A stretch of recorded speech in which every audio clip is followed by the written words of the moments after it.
அதான் நேற்று 27ஆம் தேதியே வந்துருந்து சிறப்பாக எல்லாத்துக்கும் பேட்டி கொடுத்து தமிழ்நாடு முழுவதும் என்னை அறிமுகப்படுத்தி ஒரு நல்ல பெருமையை சேர்த்து கொடுத்ததுக்கு உங்களுடைய தொலைக்காட்சி அலைக்காட்சி எல்லாத்துக்கும் நன்றி.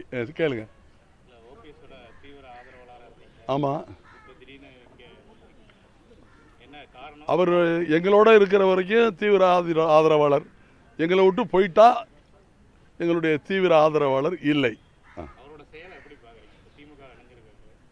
அவருடைய செயல் இப்போதான் தெரியுது, இந்த அளவுக்கு கீழே போயிட்டாங்களேன்னு ரொம்ப வருத்தமாக இருக்கு.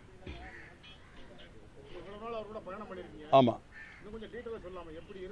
அதாவது அம்மா இதற்கு உதாரணம். அவரை 3 முறை முதலமைச்சராக்கி உட்கார வைத்து அழகு பார்த்தது புரட்சி தலைவி அம்மா அவர்கள். அனைத்து இந்திய அண்ணா திராவிட முன்னேற்ற கழகம் எங்களுடைய இயக்கத்தின் பெயர் கொண்ட பேரறிஞர் அண்ணா, புரட்சி தலைவர் எம்ஜிஆர் அவங்களுக்கெல்லாம் துரோகம் பண்ணிட்டு போனாப்புல நாங்கள் நினைக்கிறோம்.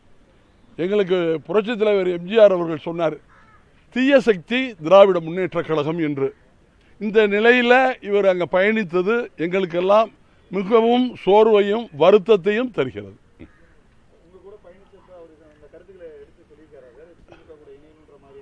இதுவரைக்கும் சொல்லவே இல்லைங்க.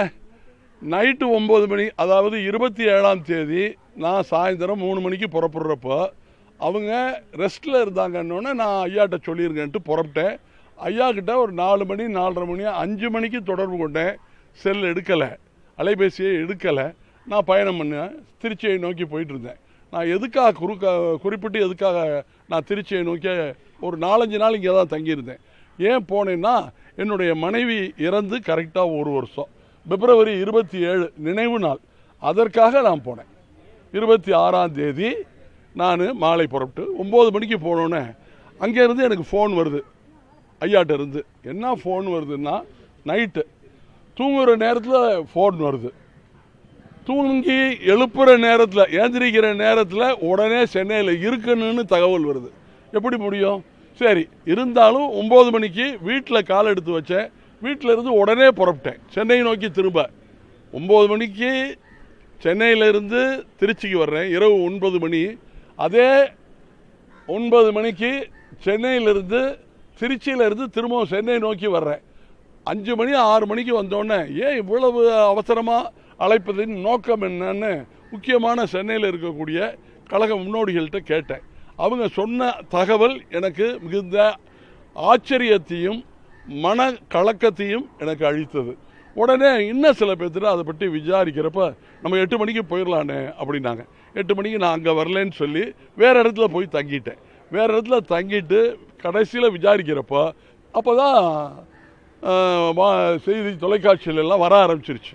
ஐயா பதவியை ராஜினாமா பண்ண போகிறாங்க, ஐயா அறிவாலயத்துக்கு போக போகிறாங்க, திராவிட முன்னேற்ற கழகத்தோட கூட்டணி சேர போகிறாங்களா அல்லது இயக்கத்தில் இணைய போகிறாங்களாங்கிற தகவல் தெரியலேங்கிற தகவல் எனக்கு தெரியப்பட்டோன்னே உடனே தொலைபேசியில் அலைபேசியில் ஐயாட்ட பேசி, ஐயா இந்த மாதிரி ஒரு முடிவெடுக்க போகிறீங்களா? ஆமாண்ணே, முடிவெடுக்க போகிறேன். நல்லதுண்ணே, நீங்கள் போயிட்டு வாங்க, நான் அப்படியே அமைதியாக இருப்பேன். நான் என்ன முடிவு எடுத்துக்கிறேங்கிறது நான் யோசித்து பின்னர் அறிவிச்சுக்கிறேன். அதனால் நீங்கள் உங்கள் பணியை செய்ய. உங்களுக்கு வயது மூத்தவராக இருந்தாலும் சரி, நான் வயதில் மூத்தவனாக இருந்தாலும் சரி, உங்கள்கிட்ட ஆசீர்வாதம் வாழ்த்துக்களை தெரிவித்துக் கொள்கிறேன்னு சொல்லி போனை அவரும் நன்றி வணக்கம் அப்படின்ட்டார். அதோடு முடிஞ்சு போச்சுங்க. இப்போ அடுத்து உடனே யோஜனை பண்ணுறப்போ தான் எனக்கு மீண்டும் தாய் கழகத்தில் இணைந்து பணியாற்றுவது தான் சிறப்பு. நான் ஏன்னா ஆரம்ப காலத்தில் இருந்து பேரறிஞர் அண்ணா, அதே மாதிரி இன்னும் சொல்ல போனால் தந்தை பெரியார் பொதுக்கூட்டங்கள்லாம் கேட்ட அனுபவம் எனக்கு உண்டு. நேராக உட்காந்து கேட்டிருக்கேன். தரையில் தான் அந்த காலத்துலாம் உட்காரணும். இப்போ தான் சேரு நாற்காலிலாம், பொதுக்கூட்ட மேடைகள்லாம் தரையில் உட்கார்றது. அந்த மாதிரி அனுபவங்கள்லாம் எனக்கு உண்டு. அதற்கு அடுத்து பேரறிஞர் அண்ணா, திருச்சியிலேயே பெரிய ஃபேமஸான தேவர் ஹால், அந்த தேவர் ஹாலில் பேரறிஞர் அண்ணா அப்பொழுது நகரச் செயலாளராக இருந்து கொஞ்சம் எளிமையாக வெளி ஊரில் இருந்தார். அவர் எஸ்ஏஜி ராபின் அவரை அழைச்சி அவருக்கு பணம் முடிப்பு கொடுக்கறதுக்கு கூப்பிட்டுருந்தாங்க. அந்த மாதிரி சம்பவங்கள், அந்த மாதிரி நிகழ்ச்சிகள் பேரறிஞர் அண்ணா. அதற்கு பிறகு புரட்சித் தலைவர் எம்ஜிஆர். புரட்சித் தலைவர் எம்ஜிஆர் அவருடைய மரணத்திற்கு பிறகு புரட்சித் தலைவி அம்மா. புரட்சித் தலைவி அம்மா அவருடைய மரணத்திற்கு பிறகு கழகம்.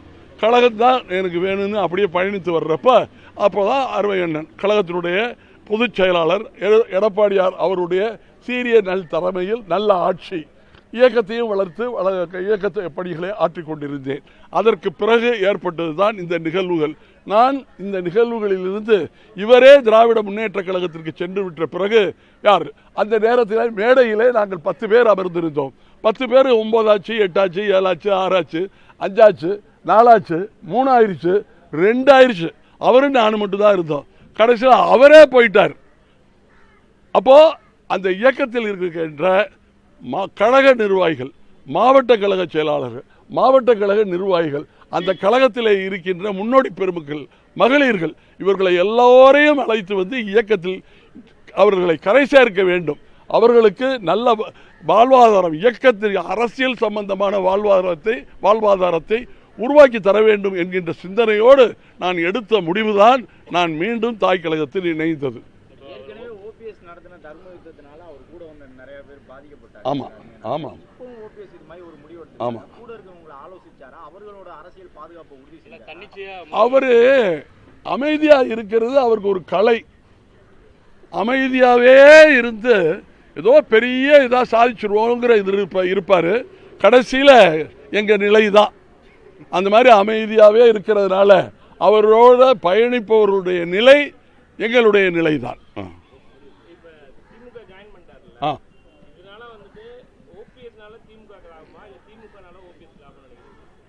ரெண்டு பேருக்குமே நட்டம்தான்.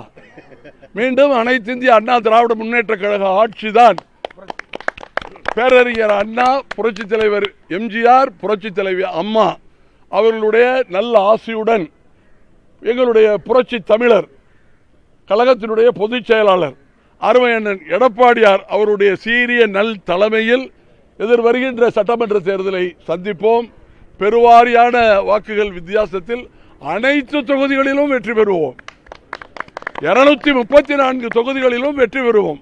வெற்றி கனியை பறித்து அம்மா துயில்கின்ற, புரட்சி தலைவர் எம்ஜிஆர் துயில்கின்ற, பேரறிஞர் அண்ணா துயில்கின்ற அந்த நினைவிடத்தில் சென்று மரியாதை செலுத்திவிட்டு புரட்சி தமிழர் அருமை அண்ணன் கழகத்தினுடைய பொதுச் செயலாளர் அருமை அண்ணன் எடப்பாடியார் அவருடைய திருக்கரத்திலே வெற்றி கனியை அழிப்போம், வரலாற்றை சாதிப்போம், வரலாறு படிப்போம் என்பதை இந்த நேரத்திலே திருச்சி மாநகர் மாவட்ட அனைத்து இந்திய அண்ணா திராவிட முன்னேற்ற கழகத்தின் சார்பாக தெரிவித்துக் கொள்கின்றோம். நன்றி, வணக்கம். புரட்சித் தலைவர் புகழ்.